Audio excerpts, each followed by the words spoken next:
تو یہ کوئی صرف انجوائے کرنے کے لیے ووٹ لیتے ہیں کہ بس ہمیں سلام کیا جائے, سلوٹ کیا جائے, بس جھنڈے والی گاڑی مل جائے, یا کوئی عوام کا بھی انہوں نے سوچنا ہوتا ہے؟ اور بالکل صحیح بات ہے کہ گورننس کرنے والے جو لوگ ہیں, bunch of people who govern the country, ان کو مجموعی طور پر گورنمنٹ کہا جاتا ہے.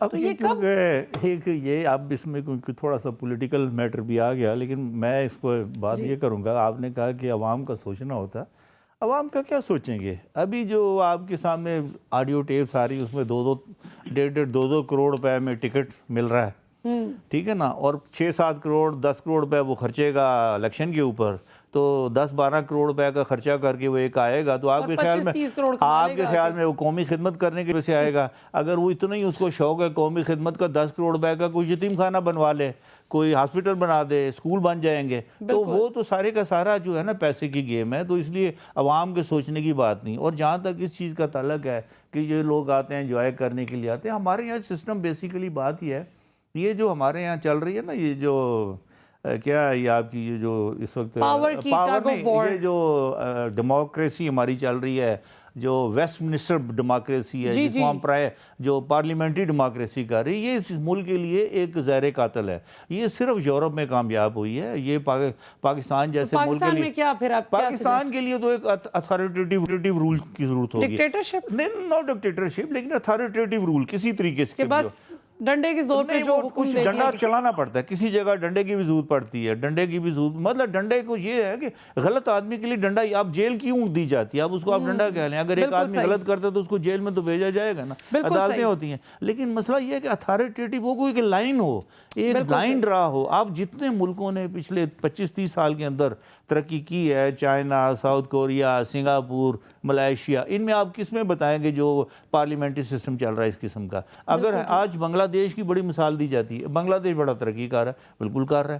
پچھلے 12 سال سے یا یہ جو حسینہ کوئی یعنی ٹوٹل ایک قسم کی ہے تو صحیح الیکشن کے ذریعے, لیکن ٹوٹل ڈکٹیٹرشپ, یعنی اس نے اپنی جو وہ کیا ہے جو اپوزیشن لیڈر کو بھی جیل میں ہے, اس کا بیٹا بھی جیل میں ہے, خالدہ ضیاء جو ہے, اس کا انہوں نے اپنے ایک سپریم کورٹ کے چیف جسٹس کو بھی جیل دے چکے ہیں, وہ تو آپ کو معلوم ہو چکا. تو جب آپ کو لگتا ہے ان کی ترقی کا راز یہ ہے؟ نہیں, وہ اتھارٹیٹیو, میں نے بتایا نا اتھارٹیٹیو ہے. اگر وہاں بھی یہ جو ہر آدمی چھینا, جب ہمارے موجودہ وفاقی وزیر جناب خرم دستگیر صاحب بھی ایک ٹی وی پروگرام میں کہہ چکے ہیں کہ اگر پچھلی حکومت رہتی اور ہم یہ رجیم چینج نہ کرتے تو پھر ہم اگلے 10, 12, 15 سال سب جیل میں ہوتے اور ان کی حکومت چلتی رہتی, اور اگلے 10-15 سال جو ہے وہ ہم اقتدار سے بھی باہر ہوتے اور جیل کے اندر ہوتے. ناظرین, یہاں پر وقت تو ایک شارٹ کمرشل بریک کا, بریک سے واپس آئیں گے تو سلمان عابد صاحب بھی ہمارے ساتھ موجود ہوں گے, پاکستان کے ممتاز صحافی اور تجزیہ نگار.